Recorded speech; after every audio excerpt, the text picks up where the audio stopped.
The Paris Overwatch League team has made a lot of noise so far in this off-season. With what I can confirm is a 9-player roster, they have picked up some really solid players and even some megastars from Season 1. And when I say megastars, I really mean some of the best Western DPS players this game has ever seen. I don't even need to mention their names and you guys know who I'm talking about. That's right, Soon and Shadowbyrne. Respectively, both of them have been huge parts of Overwatch's eSports scene since the very beginning. Many players across every region in the entire world have looked up to these two, and even some of them are stars now, looking at players just getting signed into the Overwatch League from Korea contenders. Many of them will say they watched Shadowbyrne and Soon compete under their respective teams FaZe Clan and Rogue during the early days of Overwatch esports and said, I want to be just as good as these guys. But it's not just about Soon and Shadowbyrne. There are a lot of pieces that come together on this Paris Overwatch League team. A lot of them are very experienced and they've also been involved in Overwatch esports since the very beginning,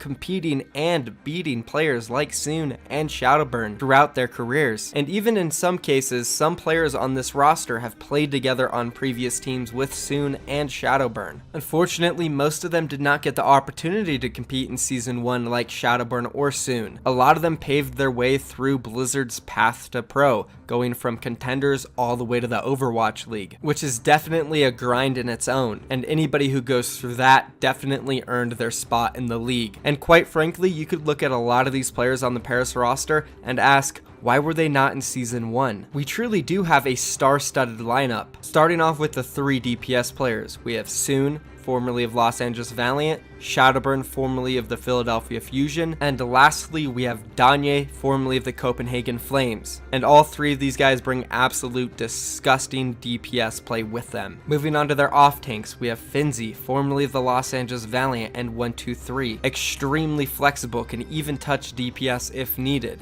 Moving on to the second off tank, we have Nico, formerly of Rogue, Eagle Gaming, and also once was a teammate of Soon on Rogue. This guy is extremely talented. He can play Diva, he can play Genji, he can play Zarya. He fits perfectly with almost any comp. If you're looking at somebody to be flexible inside the game, Nico is your choice. Moving on to the main tanks, we have Benbest, who competes on the Paris World Cup team going to BlizzCon with Nico and Soon. Also played many seasons of European contenders. Moving on to their second main tank, we have LH Cloudy, an unknown player who was recently signed to the Florida Mayhem's Academy roster and previously to that played with Giganti. I know I said LH Cloudy is unknown to many, but that doesn't mean he isn't one of the most underrated players going into Season 2 of Overwatch League. And onto the support players, we have Hip, who played under Eagle Gaming with Nico in Contenders Season 2 Europe where they took first place. And lastly, the main support Cruz, who has been around forever, one of the league's most vetted players, finally ready to take the stage. These are the 9 confirmed players by my sources to be joining the Paris Overwatch League team. Now that I've introduced you to every single player, I feel it is important to go over them each individually, discussing their past, and how they will be able to help this Paris Overwatch League team be successful in Season 2. Let's go all the way back to the DPS players on Paris. We'll start off with the team's most popular player, Soon. Now, if there was a player that you would know on this team, it would be Soon. And if there also was a player you didn't expect to be on this team, it would also be Soon. Throughout the entirety of Season 1 Overwatch League, Soon played on the Los Angeles Valiant roster as a main starter. And overall, he had a pretty good season, especially near the end of stages 3 and 4. And because of this, you just wouldn't expect the Valiant to want to give him up. But the fact of the matter is, they did give him up, and now he is on the Paris Overwatch League team. Soon was highly successful in the Overwatch League. As I mentioned, stages 3 and 4 were one of his best. This is where he really picked up his game and started thriving as one of the best hit scans in all of Overwatch League. He climbed from the bottom middle of the pack as a Widowmaker all the way to the top of the ranks. And this is what everybody was wanting and expecting from Soon. Prior to stages 3 and 4, he was mostly just good on his Tracer, which had been his comfort pick throughout his entire career. Of course, one of the best Tracers of all time, but when you're playing in a league with 200 of the best players in the entire world, you have to be flexible when the meta changes and Tracer isn't there anymore. Because if you don't, you're going to hit the bench and you're not going to get many opportunities after it. So Soon, he had to seize his opportunity, and he definitely did. The reasons for the Los Angeles Valiant not wanting to sign him again for a second season and letting him go show are unknown. But what I can say is Soon will be a solid DPS player for Paris. Specifically, if it's a Tracer or Widowmaker meta, he will thrive. When looking at other heroes, he can also play a really good McCree. He can touch the soldier. Overall, hit scan is going to be his thing. And if for some reason hit scan isn't in the meta, there are definitely players on this roster who can pick up the slack just in case Soon isn't going to be on the stage. But when Soon is on the stage and he's playing his hit scan, he is going to be deadly and one of the best in the league. And because of this, I think Paris, hit scan wise, is in a really good spot going into season 2. And now let's go ahead and move on to their second DPS and also one of their most popular players, Byrne. Byrne has had a long and luxurious career competing with some of the best teams of all time. In season 1 of the Overwatch League, he played under the Philadelphia Fusion, who made it all the way to the grand finals. Sure, he didn't start for most of the season, but he definitely went through the entire thing with that team, and he has gained experience that almost no one in the world can say they have. The guy competed on a team in the grand finals. The experiences he gained on the Philadelphia Fusion are going to help him throughout his entire career, which will in return also help his teammates. Again, as I mentioned already, sure, he didn't start throughout most of the season, but when Byrne did play, he was deadly. He topped the ranks in statistics as Pharah and as Genji, proving that he is still one of the deadliest projectile players in the entire world. I mean, it's Byrne for God's sakes, guys, one of the best Genjis to ever play the game. When you think of the original Genji Overwatch player, you think Byrne. Everybody who's followed Overwatch eSports from the beginning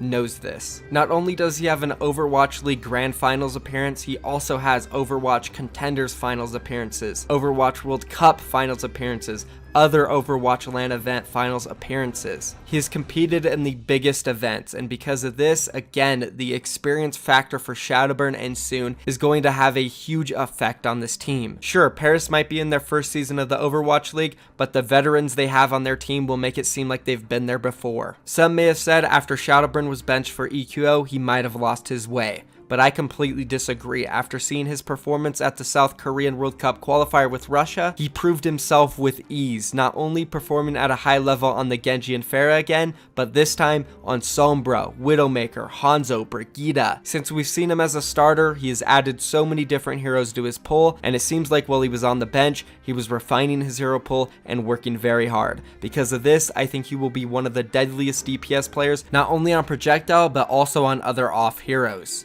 Byrne will be a top performer in the league and a big reason why this Paris team will be successful in season 2 of the Overwatch League. Now moving on to the third and final DPS player, we have Danye, one of the least popular on the team. Just because he's unpopular doesn't mean he has no experience though. He's also competed in Overwatch World Cups for Poland, Overwatch Contenders Season 2, Overwatch Contenders Season 1, under notable teams like Copenhagen Flames, Bazooka Puppies, and MKers. Again, he's not the most popular, but if you sit back and watch some of his gameplay, his Genji, Widowmaker, McCree, Pharah, extremely flexible guy. He isn't considered just a one-hit wonder, a specialist like Soon, hit scan, or a specialist like Byrne on the projectile. The guy truly is a hyper flex, and if needed, he can grind something and become very good at it. And speaking of the grind, this guy Danye has truly been through it, competing as low as Open Division Season 2 2018 in Europe, and go for Overwatch European Cups. He's done whatever he has needed to succeed, and he has finally made his way into the Overwatch League.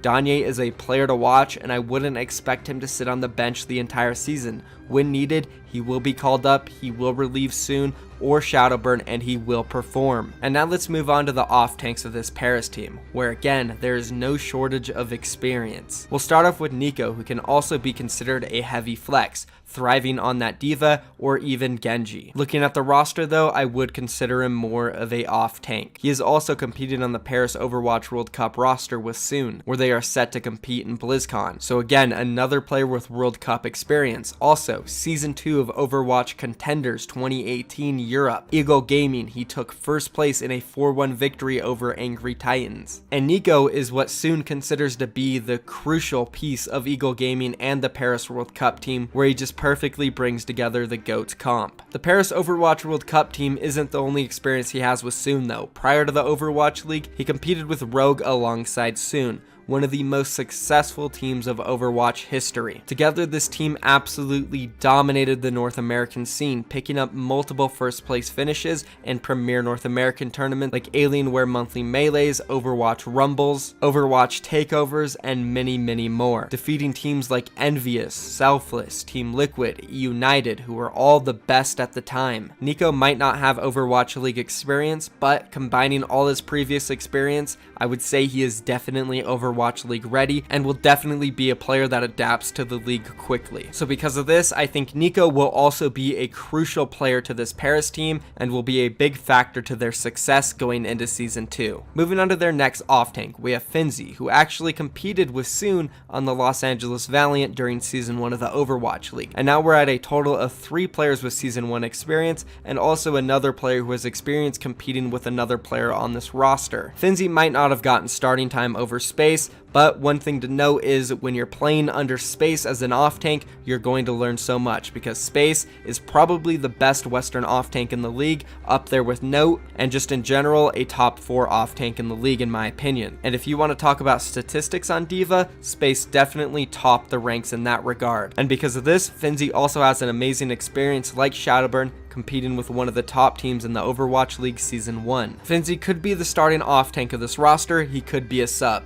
NiKo could be a DPS player, and we could see another off-tank added to the roster. This is all unknown at this time, but so far with these players and Finzi, I do think this roster is looking very solid. Let's go ahead and move on now and talk about their main tanks, starting off with Best. As mentioned earlier, he competes on the Paris Overwatch World Cup team alongside Soon and NiKo, so another player being added to this roster who has previous experience competing with each other. And again, he is extremely experienced and has been around the scene for a very long time. Looking at his previous experience, he competed in Overwatch Contenders Season 2 Europe and Season 1 Europe with Young and Beautiful, where he made playoff appearances both in Season 2 and Season 1. Prior to that, he competed also in Overwatch Contenders 2017 Season 1, the original Overwatch Contenders, prior to the Overwatch League with Gamers Origin, where he's experienced with another player on this roster who is unnamed yet. He played with Gamers Origin for almost a year prior to the Overwatch League, where they were a top team competing against the best teams in all of Europe like Giganti and United and Misfits at the time. I look at Best and I think of him in the same regard as NiKo, very experienced and a player who will definitely adapt in the Overwatch League very quickly. A very solid main tank that is also from France. Best is a great pickup for this team. Now moving on to their second main tank, we have LH Cloudy. And as mentioned earlier, he is probably the most unknown player on this roster, but that still doesn't mean he is inexperienced. He competed in Overwatch Contenders Season 2 Europe with Giganti, getting 3rd through 4th, and also Overwatch Contenders 2018 Season 1 Europe with Giganti, where he got 2nd place, narrowly losing to Eagle Gaming. Prior to that, he competed for Tier 2 and Tier 3 teams for almost a year. So sure, he's not the most experienced, he hasn't been around forever, he's not a big name, but while he was on Giganti, he had 2 key placements in Season 1 and Season 2 of European Contenders, where he absolutely proved his worth. Many would assume that Best will probably be the starter of this team, but to be honest, I can see LH Cloudy easily competing for that spot. And because of that, I think the Paris team has 2 really good main tanks and will only make each other better. And now let's move on to the last role, supports, and we'll start off with Cruz. As I mentioned earlier, one of the most veteran players in Overwatch history. He has competed in almost every single major event since the very beginning of Overwatch. And unfortunately for Cruz, he has just been the victim of 2nd place so many times. If we look at his history of major events, he has placed 2nd against the best teams in the world over and over and over. His first team was Reunited, and he competed in the first major LAN event in Overwatch history with them, placing 2nd, losing to Rogue. After that, he also competed in an Overwatch Apex season, where he lost to the eventual finalist of Freak of Freaks in the semifinals. After that, he played for United, where he suffered a 2nd place finish in an Overwatch Pit Championship. After that, an Overwatch Takeover, where he got 2nd place against Rogue. Then finally, in Overwatch Contenders Season 0 Europe, he placed 1st with United. That wasn't the ending of his 2nd places though, because he also moved on to Overwatch Contenders 2018 Season 1 North America with Toronto eSports, where he eventually placed 2nd again, losing to Philadelphia Fusion, their university team that just absolutely dominated the whole season. He broke that curse though going into Season 2, where he got 5th through 8th, losing again to the Fusion University roster, who dominated Season 2 as well. But in this season, Toronto eSports was the only team to push Fusion University to their brink. And then most recently, he competed in the Overwatch World Cup 2018 Paris qualifier with Team UK, where he did get 2nd place again. So we look at Cruz and we see something that he has in common with all the other players on this roster, and that is a ton of experience competing in Overwatch. Because of this, he cannot be overlooked, and Cruz will have a huge impact for this team going into Season 2. And now, moving on to the very last player on this roster, we have Hip, the flex support. And once again, no shortage of experience, most recently competing for Eagle Gaming in Contender Season 2 of Europe, taking 1st place against Angry Titans alongside Nico. Another factor about all these players is that they have experience competing with each other in some way or another. Prior to his run on Eagle Gaming, he competed for Gamers Origin for about a year alongside Ben Best as well. So the overall experience this team has together will be huge going into Season 2 of the Overwatch League. They already know how to play with each other, they know what they're like, they know their personalities, they know how to mesh. And because of this, I really do think that this all-European team will be able to be one of the top teams in the league, sitting around top 8 to top 6. A playoff contender and maybe even championship contender if they work their asses off. Be sure to leave a comment down below letting me know what you guys think about this team. If you enjoyed this video, let me know and subscribe to my channel for more daily videos. Thank you for watching, guys. I'm out of here. Peace.